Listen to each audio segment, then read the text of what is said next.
In today's video, we have some updated NHL trade rumors concerning the New York Islanders, the Boston Bruins, as well as the Toronto Maple Leafs to discuss. Plus, we have some other news notes and signings from around the NHL. All that coming up next.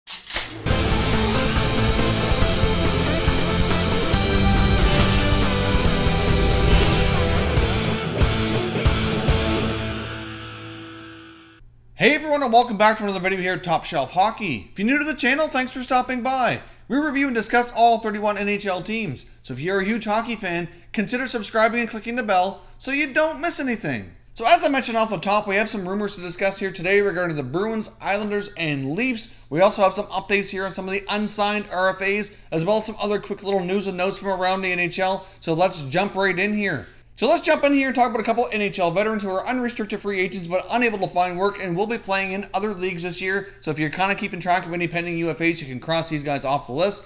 The first one here is defenseman Alexei Yemlin, who obviously was with the Nashville Predators, played mostly with the Montreal Canadiens during his NHL career. He will be going over back to play in the KHL. Also on that list is former Calgary Flames forward Matt Stajan, who has accepted a contract and will be playing over in Germany for this coming season. So those guys will not be returning to the NHL. We have a couple of players who have accepted professional tryout agreements to go to training camp with a couple of teams here. First up, we've got Mark Fane, a defenseman going to camp here with the Boston Bruins. Obviously, Mark Fane's mostly played with the Edmonton Oilers, but also played with the New Jersey Devils as well. So obviously, the Bruins do have a lot of healthy defensemen already on that roster, so we'll see what happens here. I know our friend B&G Hockey, who's a big Bruins fan, just did a video on this as well. If you want to get a little bit more of an in-depth analysis on why they might have brought him over to training camp, I'll link to that down below in the description. Also going to camp on a professional tryout is Jeff Glass, goaltender, formerly of the Chicago Blackhawks, going into training camp with his hometown team of the Calgary Flames. So obviously the Calgary Flames have had, somewhat of a goaltending issues the last few years. Mike Smith was brought in to stabilize that, but obviously last year ran into some injury problems, and they've had some inconsistencies with their backup. So obviously having another goaltender there competing with guys like John Gillies and David Rittich certainly is not a bad idea at all. Obviously, bringing in Jeff Glass kind of creates some competition for other backup goaltender candidates like John Gillies and David Rittich as well. Hard to say if Glass will catch on with the Flames or not. We'll see how training camp goes here. Obviously, they'll need some guys to play at the American Hockey League level as well. But they do have youngster Ty Parsons, who could potentially be their goaltender in the future. And I hope whatever they decide to do here, that they make sure he gets ample playing time at the American Hockey League level. Now let's jump over here and take a look at some of the RFAs that are still unsigned. We can cross one more name off that list, and that's Winnipeg Jets goaltender Eric Comrie. Comrie has been signed to a one-year deal with the Jets at $650,000. Obviously, Comrie will have an opportunity to potentially be the backup to Connor Hellebuyck this year.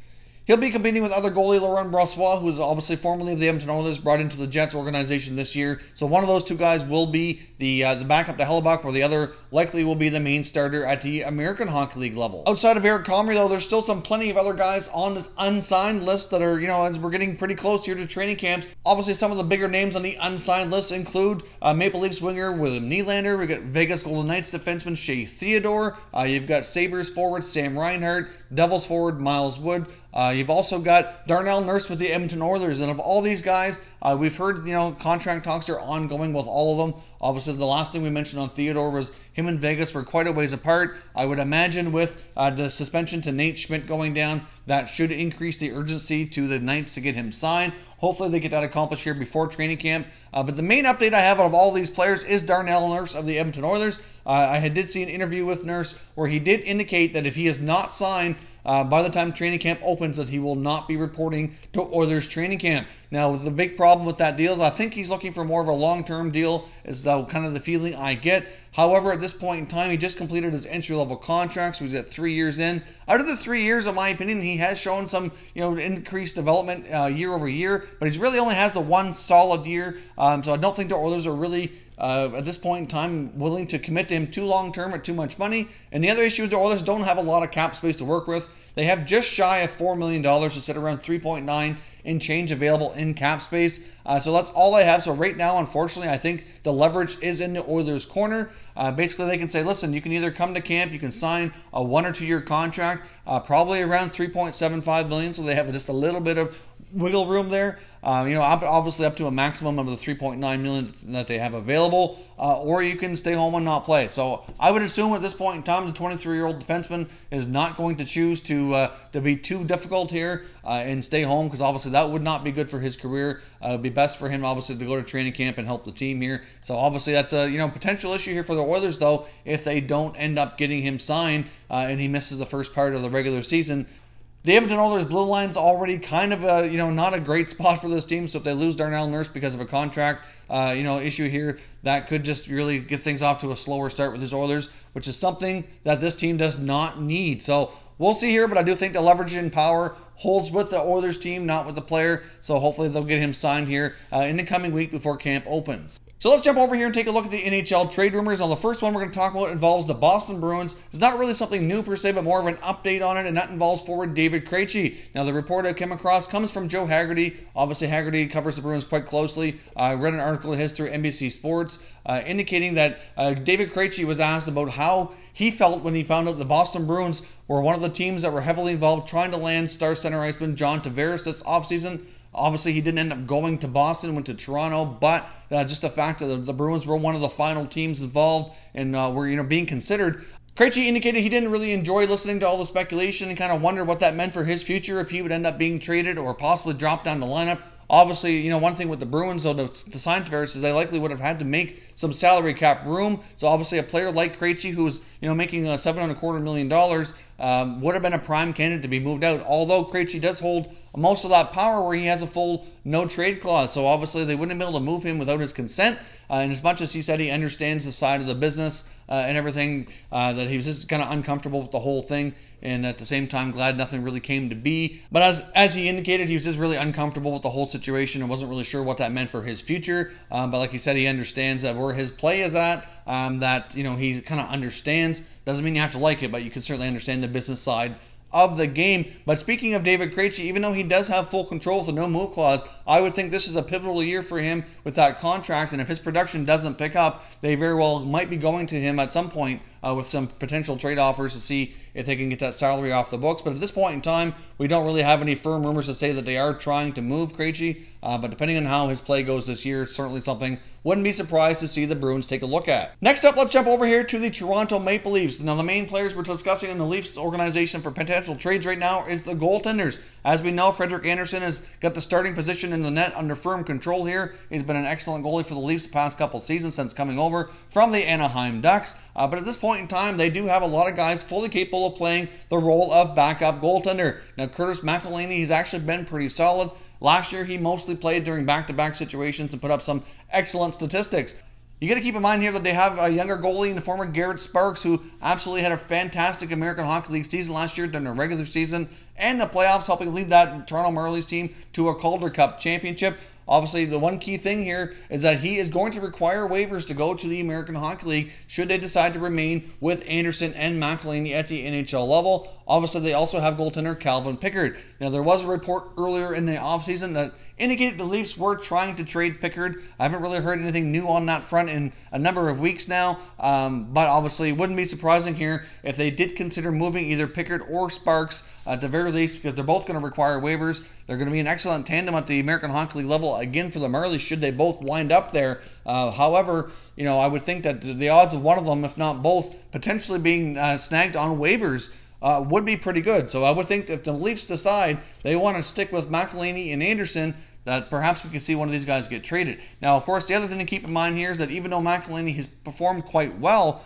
obviously he is a fair bit older than Sparks, and I would think that they might not want to lose him. So they very well could end up making a move there. I don't know. McElhinney only has 1 year left on his contract, as does Sparks. Sparks would be an RFA at the end of this contract. So obviously there's lots of speculation right now that the Maple Leafs might be looking to move a goaltender here sometime before the end of training camp. Obviously they're not going to want to lose some of these guys on waivers for nothing. Obviously the Leafs are in an excellent spot right now, having multiple goalies that are fully capable of being a decent backup at the NHL. So there's certainly would be trading from a position of strength. So we'll see. Maybe they could put together a package. I'm not sure what they'd be looking for. Probably a depth defenseman or something would be my guess. It kind of depends on the packaging they're putting together here and what team they're dealing with. But don't be surprised if you see the Maple Leafs possibly look to trade a goalie here before the end of training camp. Now, jumping over here to the New York Islanders, I want to touch on Jordan Eberle. Now, I came across an article indicating that they weren't really sure with the Islanders if Eberle would be remaining with the club longer term or not. Obviously, Jordan Eberle is entering the final year of his contract, which is a 6-year deal worth $6 million per season, originally signed by the Edmonton Oilers before coming over to the New York Islanders. As we know, Eberle played quite well with young center iceman Matthew Barzal last year, along with other winger Anthony Beauvillier, forming a very formidable second line for the Islanders. But obviously with Tavares leaving camp there with the Islanders, they're not going to want to take another risk here to lose yet another player to free agency throughout the coming year. Obviously, as we know, Lou Lamoriello is the new general manager. They got a new head coach in Barry Trotz, and they very well may choose to make a lot of substantial changes here throughout this year and kind of completely rebuild this team. So it's hard to say how they feel about Eberle in their future of that organization. Now, obviously, if he has another strong season playing with Barzal, that's likely going to increase the likelihood that they want to keep him around. But at the very least, though, he's likely going to be looking for a raise. He's making $6 million now. If he can put up similar numbers to last year, wouldn't surprise me to see him get a little bit more than 6. I don't see it being substantially higher, but he might be able to command 6.5, 6 3/4, maybe even closer to $7 million. Hard to say. So that might be too rich for the Islanders, depending on where things are at. Obviously, it's quite debatable what kind of season they're going to have here, minus Tavares. So depending on how the season goes for the Islanders, and a lot of people, myself included, are certainly skeptical that it might not be a great season for them. He very well might be a prime trading candidate for the NHL trade deadline and then enter free agency and determine his future next summer from there. So could we see the Islanders trade Jordan Eberle by the deadline, or is he likely going to be extended and stick around with the Islanders here long term? Hard to say how Eberle feels about it as well. Obviously, after playing with the Oilers for such a long time, going through a team that was constantly rebuilding and looking for success, he may not want to continue doing that too long term in the Islanders. He may want to find himself a better opportunity where he feels he may have a better chance to win. So let me know what your comments are down below in the comment section. Do you think Jordan Eberle could likely be a trade candidate for the Islanders this season? Or do you see him signing an extension and sticking around with that club long term? So that's all the news and notes we have from around the NHL today. So if you're new to the channel here, I hope you consider subscribing. We cover all 31 NHL teams, and there's plenty of content here for all hockey fans who enjoy. If you like this video, make sure you hit the like button as well. I'd appreciate it if you did. As always, thank you very much for watching, everybody. We will catch you next time.